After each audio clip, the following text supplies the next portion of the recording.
All right, welcome back, ladies and gentlemen, to Midnight Mormons. I am your host, and today we've got an all-star cast in the studio. I am joined by Kwaku L, Brad Whitbeck, Jacob Hansen, and our good new friend of the show that we just met a couple of minutes ago, Daniel McKinley, also known as Dan the Physiognomy Man. And in case you were not aware, the Book of Mormon helps you understand two things: lost lands and ancient civilizations. Y'all thought I was going to say something like super deep and spiritual, but no, it's lost lands and ancient civilizations. Ancient technology, Cardi. Oh, ancient technology. Yes. I'm sorry. And Leahona was the all best three of are them. true. Yep. Yeah, ancient civilizations and ancient technology and Okay. lost lands. And That's depth fair. and That's spirituality. Yes. Ancient technology actually was spiritual technology, by the way. Oh, so he's that guy at the table. Yeah. Okay, awesome. By the way, it's fine because so am I. So, who wants to dive right in? Kwaku, go for this. Well, one. This is your. I never miss an opportunity to talk about the reality of Atlantis and the continent of Lemuria. And let me just tell you to the people listening, if you ever find yourself at a bar or a sports game and someone brings up the Theosophic Society and Helena Blavatsky, just know they have been to the end of the internet. They have been to the end. It's really weird down there. There's like three-legged apes and like Wait, you say pigs it's turning really into weird humans. down there? Well, so there's not obviously There's not downward. hollow internet like there's hollow Earth. No. Oh, there's anything know? but hollow internet. It is filled. It is filled. You got time traveling Nazis and like Bigfoot fighting Germans. It's crazy. And anyway, so let's talk about And all of it's real. So, Dan, we saw your article you put on Twitter, and you described Mormonism as a unicorn disguised as a pony with a fake horn. Which was such a good descriptor, dude. That was so awesome. It was such a good article because you're saying it's literally Mormonism is the secrets to the universe, but it doesn't want you to know that. So it's disguised as everything silly and dumb. But Well, I don't think it's that it doesn't want you to know that. It's that our culture, no man's a prophet in his own land, and so our culture doesn't recognize. I'm describing his that article. truth can be restored by a young farm boy born in Vermont. Card. I'm describing his article. Oh, okay. Sorry, I apologize. So that article, we loved it. We shared it. You had people like Soul Bra retweeting it, which is great because we all love Soul Bra. Yeah, half the internet went Mormon for like 20 minutes. It was great. And honestly, I'm seeing at least a title shift on Twitter from when people say that Mormons aren't Christians. I'm now seeing in replies like Elijah Schaefer, that dude that like Glenn Beck hired, made that tweet. It's like Mormons aren't Christians, and half the Christians were like, yeah, I think they are. So clearly things are changing, but I think it's cool. And I realize that you and I are both into some of the esoteric, weird woo-woo stuff. So we haven't when- introduced Dan yet. So Dan, really fast, give us a rundown. Don't make it long or boring. Just really quick, tell us who you are, how awesome you are, and then let's dive into this lost lands and ancient technologies and the frizzy-haired dude on Ancient Aliens on the History Channel. Go. No. So I'm Florida man. Know a bunch of interesting guy on Twitter, like in real life. I've actually spent a lot of time actually writing scripts for social media influencers on Twitter, on LinkedIn, on a number of other sites. What I actually do professionally deals with performance marketing. So I actually look at how people write and how they understand the world, and I could tie that back to consumer psychographics.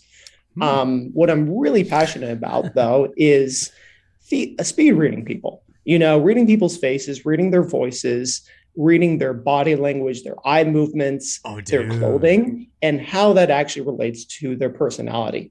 So for you, Okay, Kwaku, so go for it. I was about to say, go for it right now. So Kwaku is something that I call like the hero archetype. So that means that he's extraordinarily extroverted. He's very intuitive. He's very emotionally connective, but he strives to be more objective. He strives to be highly, highly conscientious. He's very dutiful. He has a good understanding of both the past, the present, and the future. This is nice so he's far. able to be very multi-layered in his thinking, but he's also very good at coming to a point and understanding how things can, How relate and punctual mix is together he? and seeing patterns. How punctual is he in your physiognomical juggable or whatever you say estimation? We're waiting. You gotta see Kwaku to know. You gotta see him. Oh yeah, he's reading me. He's using his wizardry right now to. Okay. So yeah, I'm using my Jedi mind tricks to also assess him. I could go a lot deeper too, because there is part of Kwaku that isn't super extrovert that everyone sees. There is part of him that I call his auxiliary archetype, is what I call the hermit.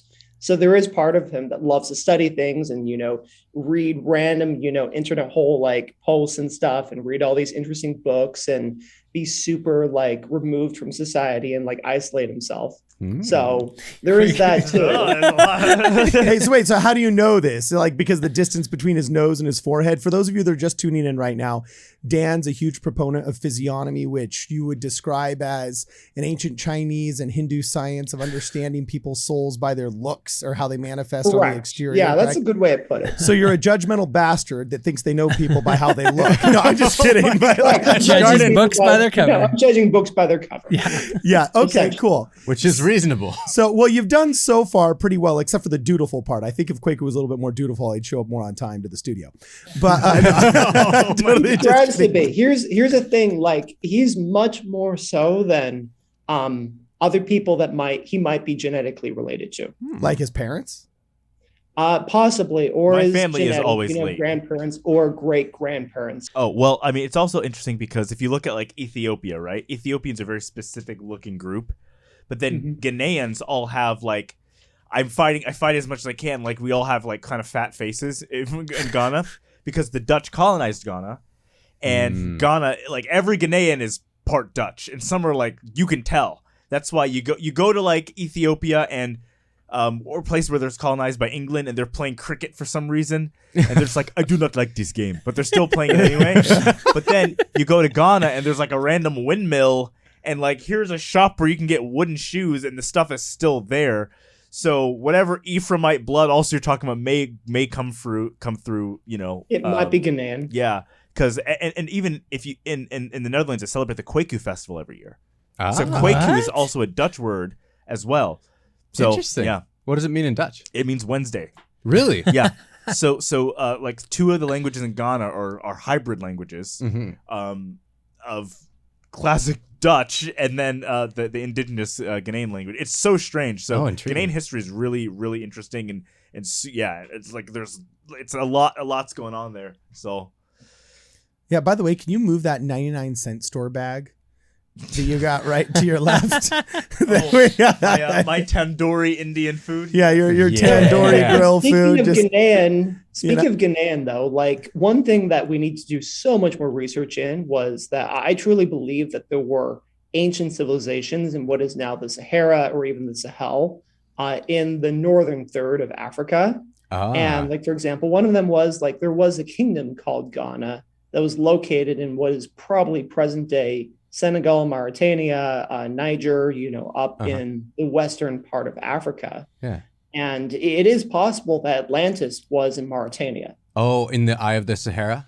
Yeah, Eye of the Sahara. Yeah. So that's something that I have, so to counter the point that I'm just I have read books like African Traditional Medicine by, his name, Lila Africa, who talks a lot about the idea of there's a lot of interesting traditional wisdom throughout, Africa. There's likely different lost civilizations that exist in Africa.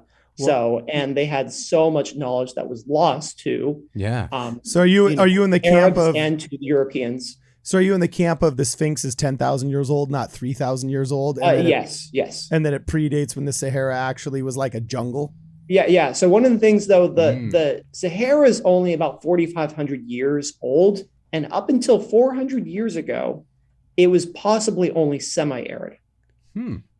Interesting. Oh, yeah, because of all the whale bones and stuff that they found, right? And the different kinds of skeletons that they've seen in the parts of the Sahara out near Mauritania and everything. Mm-hmm. Okay, so then you're saying that you think, okay, so the whole purpose of this podcast, if we come full circle, is we got to understand lost lands, lost technologies. And Atlantis, as you believe, could be a Western African civilization. And what we know about Atlantis is because the Roman writers, famously Plato wrote about Atlantis, saying that it was basically west of Europe. So you think that's where it geographically could be, right? Correct. I thought it was described as an island. Well, here's the thing. The western part, have you heard of the Eye of the Sahara? Yeah, I've seen the scope. I watched the Joe Rogan podcast. I've been there. But no, actually, no, I haven't. I was just really cool. You have not been there. Not physically. It used to be covered in water. That it used to be under the sea. Okay. Yeah, and it fits kind of the description that Plato gives of what the concentric rings would have looked like of Atlantis. And so the thought is that it would have been filled with water around that area, and there would have been an inlet. Yeah, right? and there's the very strange erosion marks around it. I get that. I got a question for you then. If you're into all of this lost land stuff, do you think there's any credible pointers in the Book of Mormon or Doctrine and Covenants or any of the early revelations of any of the prophets back when prophets were gangsters that weren't afraid to tell what they actually saw and thought? Are any of the OG Mormon texts pointers to any lost lands or technologies? Yes. So there's a number of stuff that Eliza R. Snow wrote about.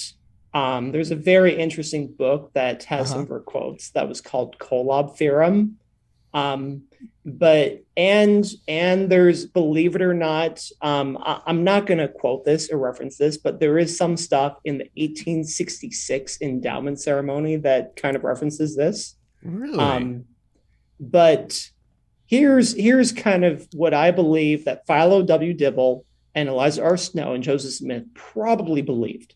Okay. I'm not quite sure if it worked out this exact way. Okay. But it's possible that the original South Pole was probably somewhere in about southern Greenland, maybe just off the western coast of southern Greenland. You mean the And original then the North original- Pole? South Pole?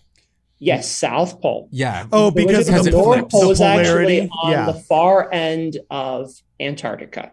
So Okay. opposite end of Antarctica as the Antarctic Peninsula. Okay.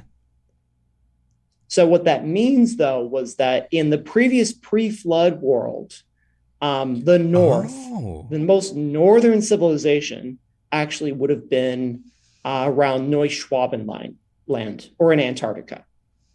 Interesting.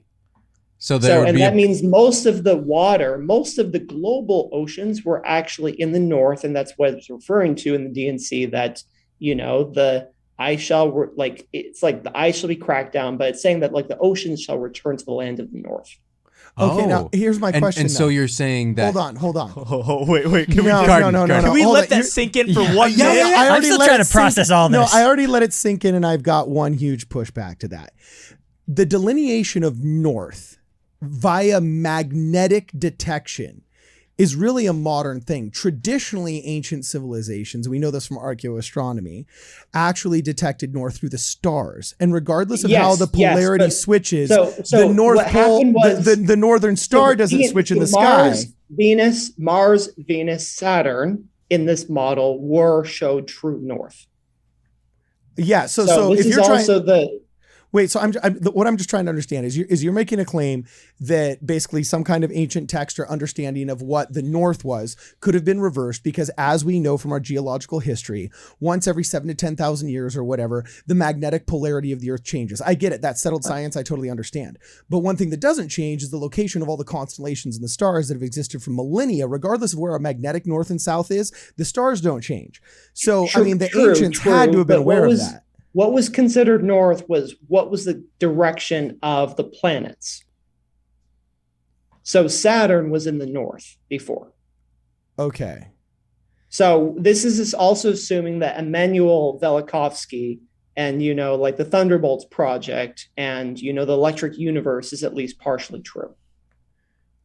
Those words that you just said, I don't know what they are. Yeah, that one was over my elaborate. head. Yeah, just elaborate. Okay, here's the thing. In the 1830s, Joseph Smith drew an elaborate document that you could look up to Philo W. Dibble. And in this document, he showed that the Earth was positioned in a certain way, and that above the Earth directly, it was almost like a magnetic pole. where there were 4 planets. Directly above the Earth was Mars. And it was somehow close. It was close enough that was the distance between here and, maybe a few million miles. So you could clearly see Mars in the sky, probably even in the daytime. So directly above Mars was Venus. So when you looked up, it was like an eye in the sky. So Venus was directly above Mars. And then above Venus was Saturn. So essentially, the Earth used to be within the orbit of Saturn. Huh. So... And this is not my idea. So another LDS author wrote about this extensively in the 1980s. His name was Anthony Larson. Okay, because I just barely looked up this Philo Dibble guy, and wow, that's pretty long, but I guess we've got homework already. You know what I'm saying? Well, I wanted to, so before we get like arguing about planets and all that, I just want to establish why we have Dan on here, and so we can dive into that better, because I don't know if we've hit that enough. So first, we have the Book of Mormon, which believes and talks about Zarahemla, Moroni. It talks about these lost civilizations. And ironically, in 3 Nephi 9, as the Lord comes in anger, he sinks a bunch of these cities underwater. And that becomes a theme in the Book of Mormon of cities being destroyed because of their pride and wickedness and some secret combinations, and they get sunken underwater. So are you saying that Zarahemla is Atlantis? No, I'm not saying that. He's not saying that yet. There are other... He's getting there. But then people say, oh, that's ridiculous. That's crazy. There's nothing like that could ever happen. But then they study Plato and his dialogue with Solon. No. Solon is his great uncle. It's Timasius. I'm sorry. Yeah, the dialogue. Okay, yeah. And the dialogue, and everyone's like, "Oh, well, quite interesting how a city could be sunken underwater because of their wickedness and their pride." Hey, same thing happened, but with Indians. Oh, that's ridiculous. There's no way. We're talking about very, very similar themes, and the line that stands out to me the most is Atlantis ceased to wear its prosperity with moderation. Mm-hmm. They have a pride cycle leading to their downfall. The Book of Mormon is the same theme, even down to the way it gets destroyed, sunken underwater. So my question here is, those who propose that Atlantis is real often propose that they were highly evolved and had a certain level of technology that the modern man would scoff at, because we believe we're the first ones ever to have technology. And if you are on the Atlantean train, is it possible that the Zarahemla train had the same wheels, had the same windows, and was going in the same direction? So what do you think about that? Because I'm a full-on Ancient Aliens, Eric Von Daniken take on the Book of Mormon. I believe the Liahona was technology.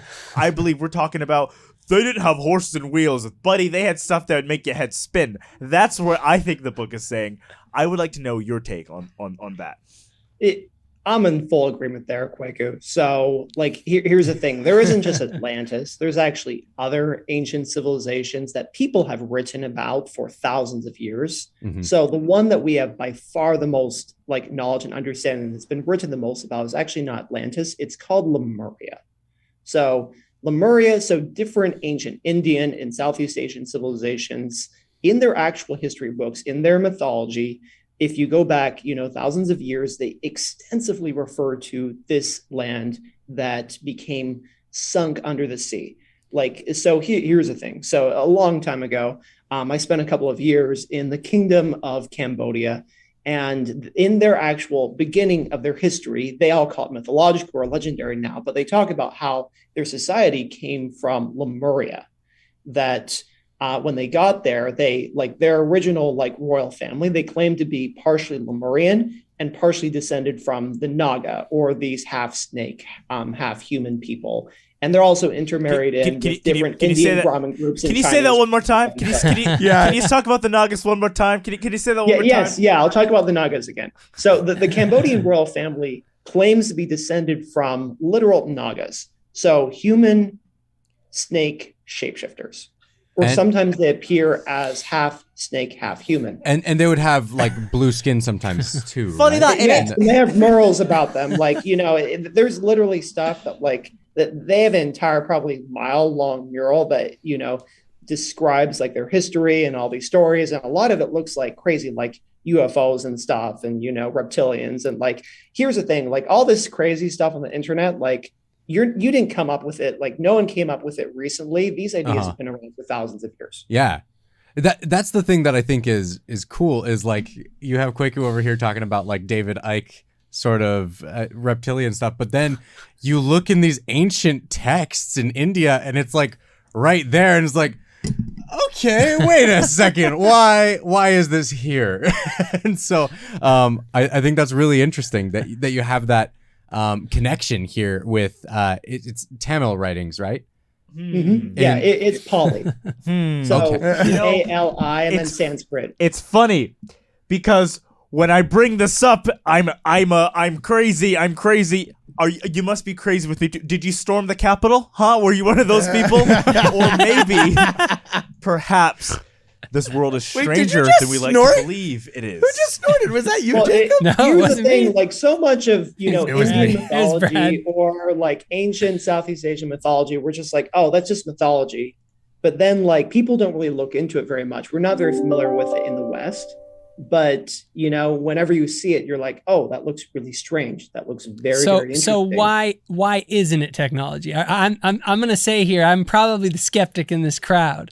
So Oh, shut up. So I'm more why- skeptical than you. I'm more cynical and I'm more overweight. So Here's the no, thing. what, I mean, how do Vedas- we say? I mean, people say the normal answer you're gonna get from people is that it's all mythology. So Yeah. why is it not all mythology? Like why should we think that this is more than here's just the stories? thing, like the ancient Vedas, like even the Bhagavad Gita, they actually talk about how to create and all the different technical stuff of how to operate a Vimana.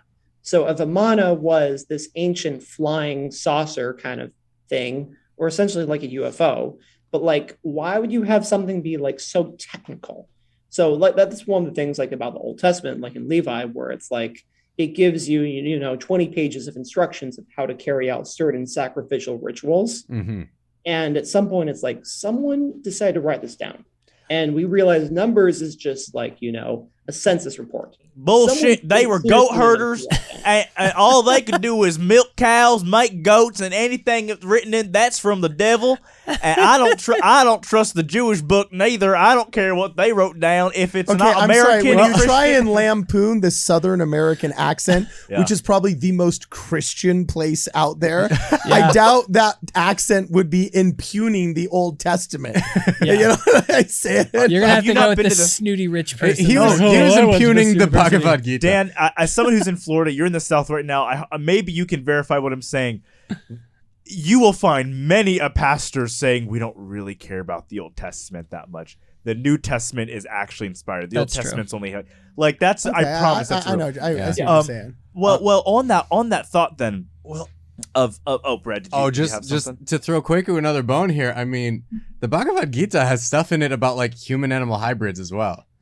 And so there's like, okay, well, it then, hey, also wait. talks about cloning and stuff, and it also talks about like like even early Buddhism, like there's talk about like the machine prayer givers. Like this is something that we forget about. Like is even as late as like when the Buddha was around, he had different followers that were like these what they called the clockwork people, or like the machine people, or the metal monks.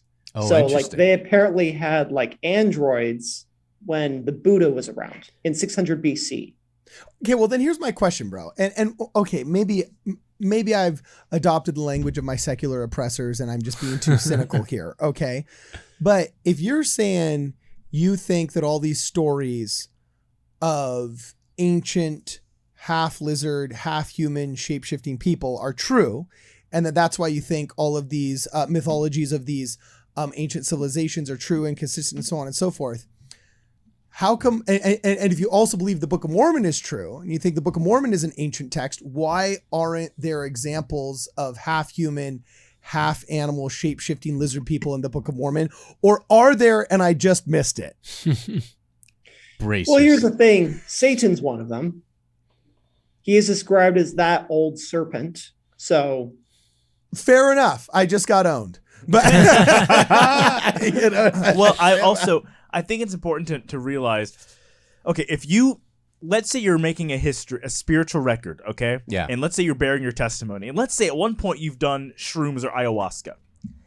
And let's say the people that are going to be reading your journal are very good, nice, kind, righteous people. You want to make sure they stay on their covenant path. But also you've seen some things, you've had some experiences, you've been in a couple fights that were nasty. Are you going to say he was a 9-foot-tall, scaly human-animal hybrid, and he looked like... Are you going to say, and I saw much more things that should not be written? How many times in the Book of Mormon is it getting really bad, and it's like, by the way, forget about it. I'm not going to finish. Let's go into the next thing. So you think... Over and over again. Those are more often than not referring to this kind of like... Or maybe it's just the people. Vietnam vet that doesn't have 16 hours to write down his entire second tour from 1965 to 1966. It's absolutely so he describes a couple of Vietnam battles. vets. I don't know. And then says, I don't know. I think I remember that. I Jacob. If you were writing, if I was fighting in Vietnam against lizard people, I probably would include that in there. Would you? The Book of Mormon does say they fought like dragons. But it didn't say they fought dragons. Well, how about this? It doesn't say Christ bled from every pore, but he bled as if it were drops of blood. And we know that means he was actually bleeding. To change the conversation a teeny bit, to bring it back, there actually are connections between Lemuria and the Book of Mormon, assuming that the Book of Mormon took place in Mesoamerica or in, somewhere in Latin America. Everything you know, tell me right now. Yes. What is Here's it? the thing. Everything we know. Yes. Okay, so compare the ruins of Angkor Wat to the ruins of Chichen Itza. So there's many motifs. People have written about this, even from secular sources, for many, many decades. People have discovered that the ancient ruins of Southeast Asia have an uncanny resemblance to the ruins of ancient Mesoamerica, where you have the same exact architecture, you have the same exact motifs in the artwork, you have the same exact technology. Everything looks so eerily similar, where a lot of the mythology is even very, very similar. And people have wondered, how is that possible?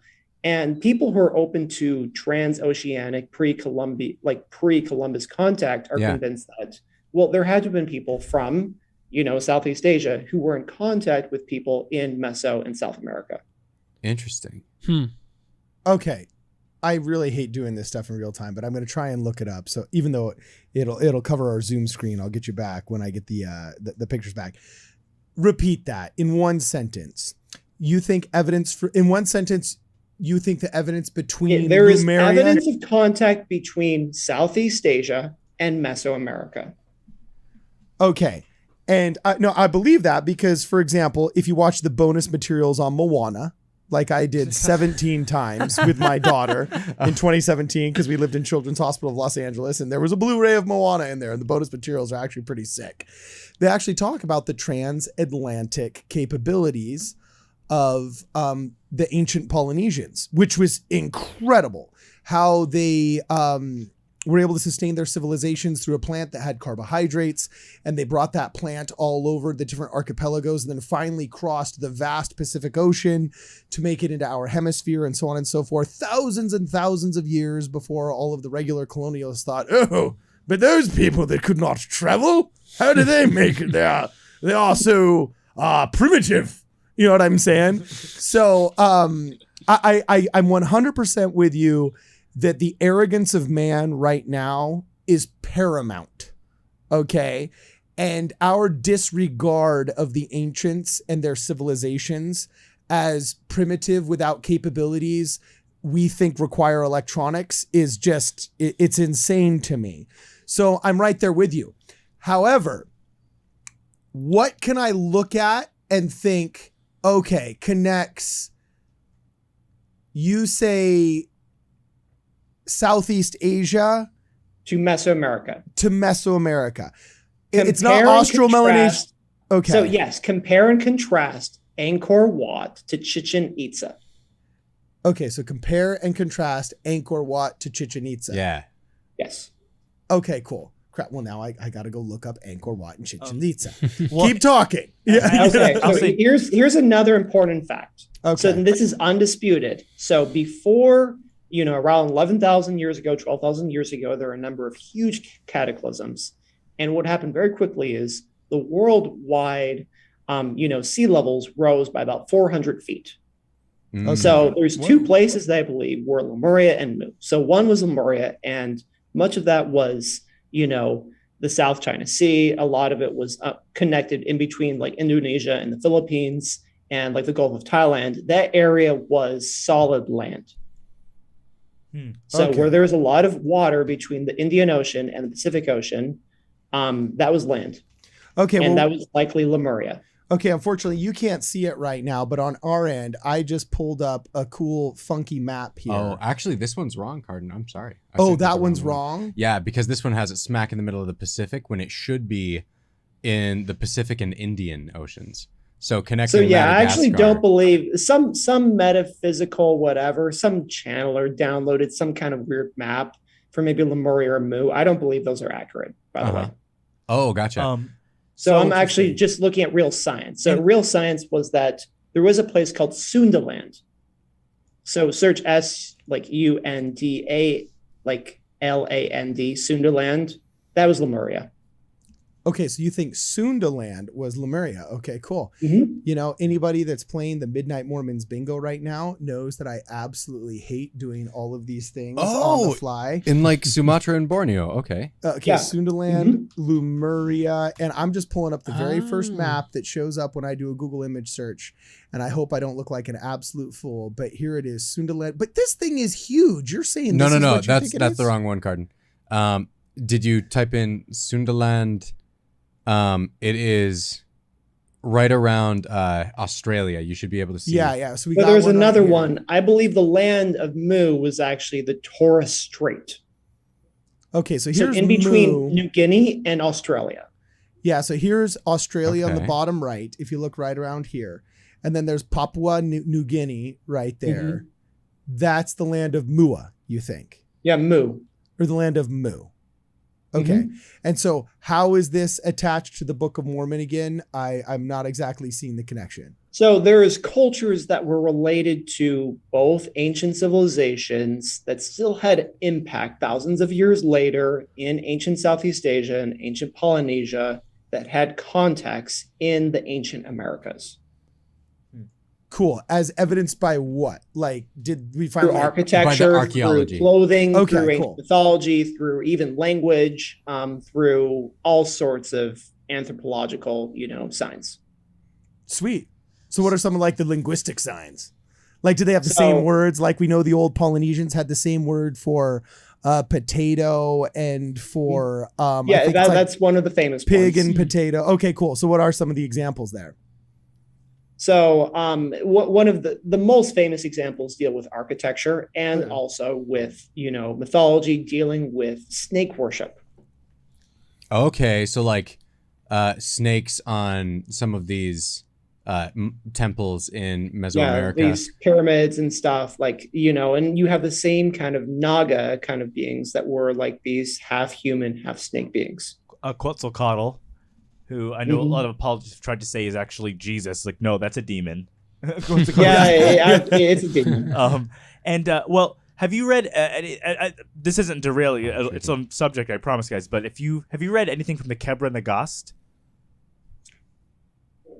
No. Okay. Well, I think it's a really cool one to look into, especially if you want to get into see how Africa ties into a lot of this stuff. King Arwe, the serpent god of Ethiopia, was taken down by Makeda, who was an Ethiopian queen in Ethiopian history. She's also known as the Queen of Sheba, the wife of Solomon. Yeah, and so you have, and this is like a it's not like a Johnny Appleseed type thing. It's like an actual, like, this is a real part of the history, and it's just straight up Ethiopian history. At one point, there was a tribe of serpent people whom our leaders had to fight.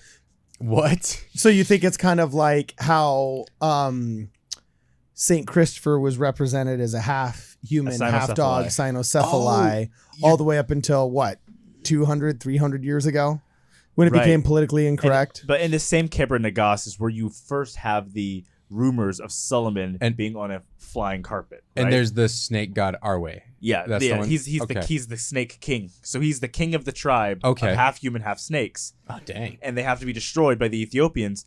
And within this same ancient text, you have Solomon having high technology. So you kind of, whenever you get into, metal monks and Ezekiel's spaceship and serpent people, it opens a whole new world where you're going, look, this is crazy. But if there was no ancient technology, how are they writing about ancient technology?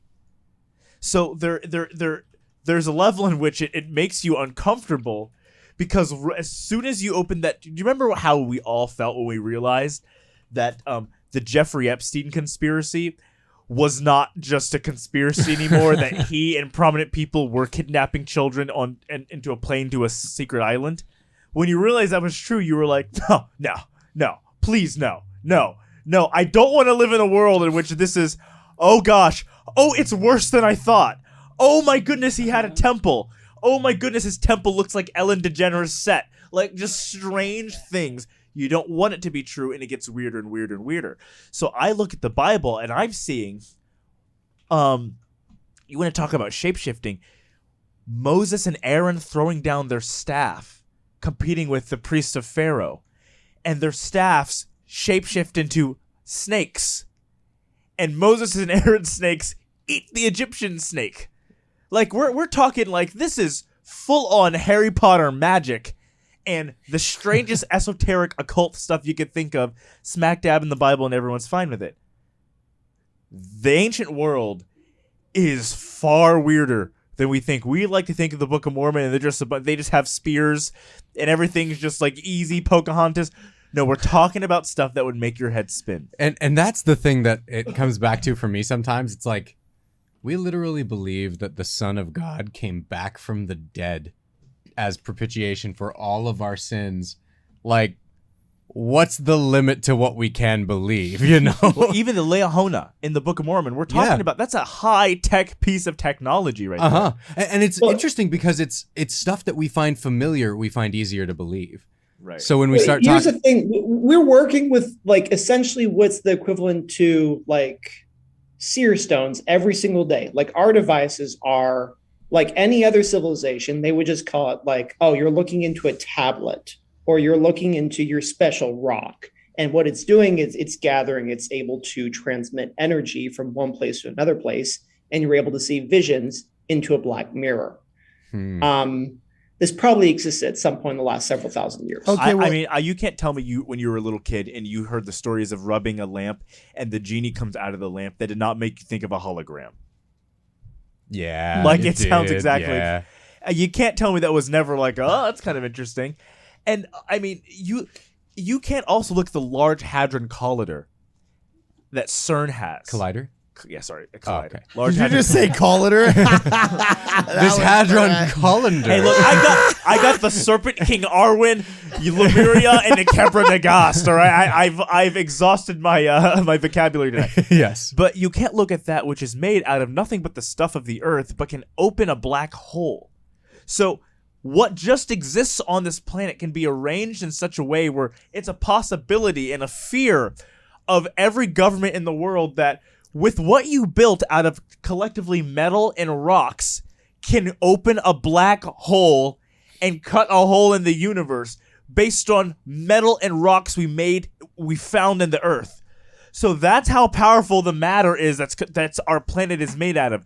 And you're telling me that you can't have a seer stone? You're telling me that what comes from the earth cannot be used in a magical or energetic type of way that lets us see past the common veil? But if it's a technology, why call it magic? It just seems like magic. Is that what alchemy, you're saying? it's chemistry. So Isaac Asimov once said that any technology that's sufficiently advanced that we do not understand is indistinguishable from magic. that is fair. That's 100%. I believe that. Yeah, okay, that was actually a solid definition. Can you repeat that? That was pretty good. Say that again. So Isaac Asimov said that any technology that is sufficiently advanced that we do not understand it is indistinguishable from magic. Okay. Now that I 100% agree with and could work with. Now here's my question. You've tied the Book of Mormon to ancient Southeast Asia through architectural comparisons of Chichen Itza and Angkor Wat, right? Okay.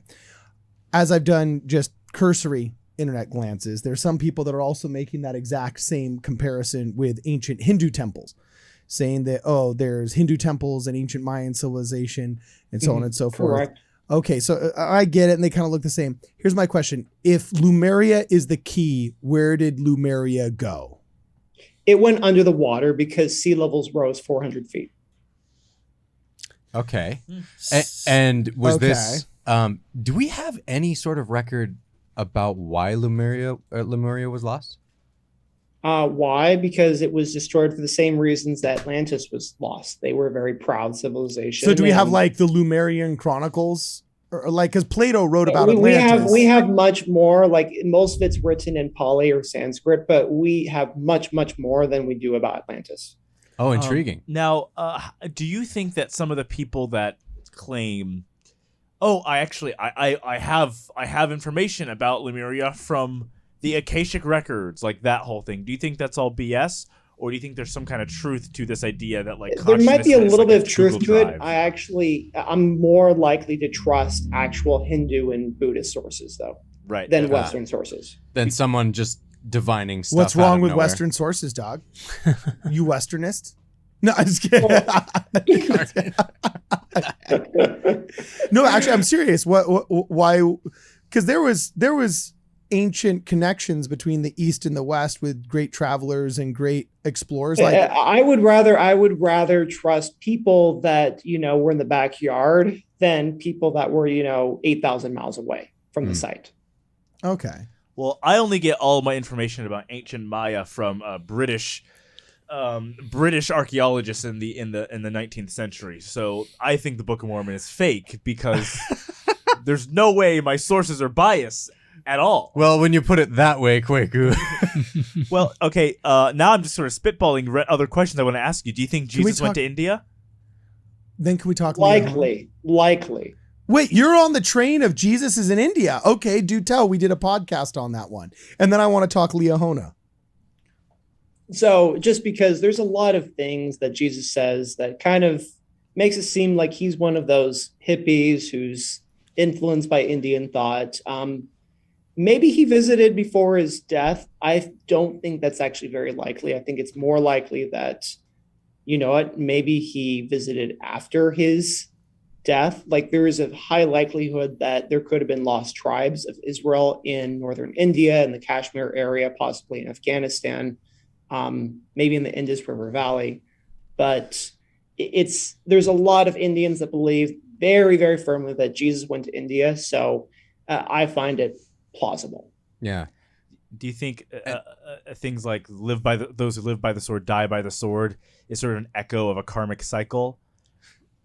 Possibly. And see, to me, when I hear things like that, I don't necessarily think that means Jesus picked it up from India so much as it's evidence of another apostasy at some point in history, right? Where you have people having the fullness of the gospel back in times predating Abraham, and then it gets lost over time and it gets changed a little bit. But then you have Jesus restoring the fullness of these things. And of course it's going to match stuff that's in places like India because... So here's how you would get to India though, Brad, like from Jesus' time, like some people are like, oh, you got to walk. It takes wouldn't take forever. that long because you have to go. What you would do is you would get to the Euphrates River, go on a boat to like the Persian Gulf, a couple of weeks, you're already in India. Or you could eventually go up the Indus River or something. Like people forget that there was such a thing as boats where you can travel places in weeks. Even Alexander the Great tried to conquer it, right? Like it's I know. It's this thing. Like it was reachable to these people. I'm just saying, like, I don't know that it's because of the similar. I don't see it as a convincing argument that Christ having similar teachings to things in India necessarily means that he got them from India, right? Yeah, I agree. I Yeah. agree. And sometimes people are like, oh, we visited that place. He visited this place. I'm like, yeah, sure. Well, I've been to Australia before. I've been to Europe before. Like, I don't really place it in terms of like that much significance. It's just like by happenstance, I have been to Canada before. However, Yeah. I will say, though, I think there's something interesting. If you look at the conversation of Lord Krishna to Arjuna, it reads very, very similarly to Christ talking to the brother of Jared. Mm-hmm. And he even he tells Arjuna, no man has ever beheld me in my presence in this fullness except for you. Uh-huh. And he says the same thing to the brother of Jared. And so I think that we've kind of written off the idea that Christ and Krishna could be connected. I think we've written that off because those are those silly caste system pagans. And we are not erudite Christians. But I really do think that if we died and Christ was like, yeah, I was Krishna. Yeah, it's the Krishna. What do you? Of course, it's the same. We would be like, oh, now I feel silly for not seeing the connection between the Son of God and the Son of God. Yeah, and see, I think that's just further evidence of like ancient apostasies of people just like having tons of the truth, and then it gets slowly warped over time through differences in language, differences in just passing it down, and then we still have it there, right?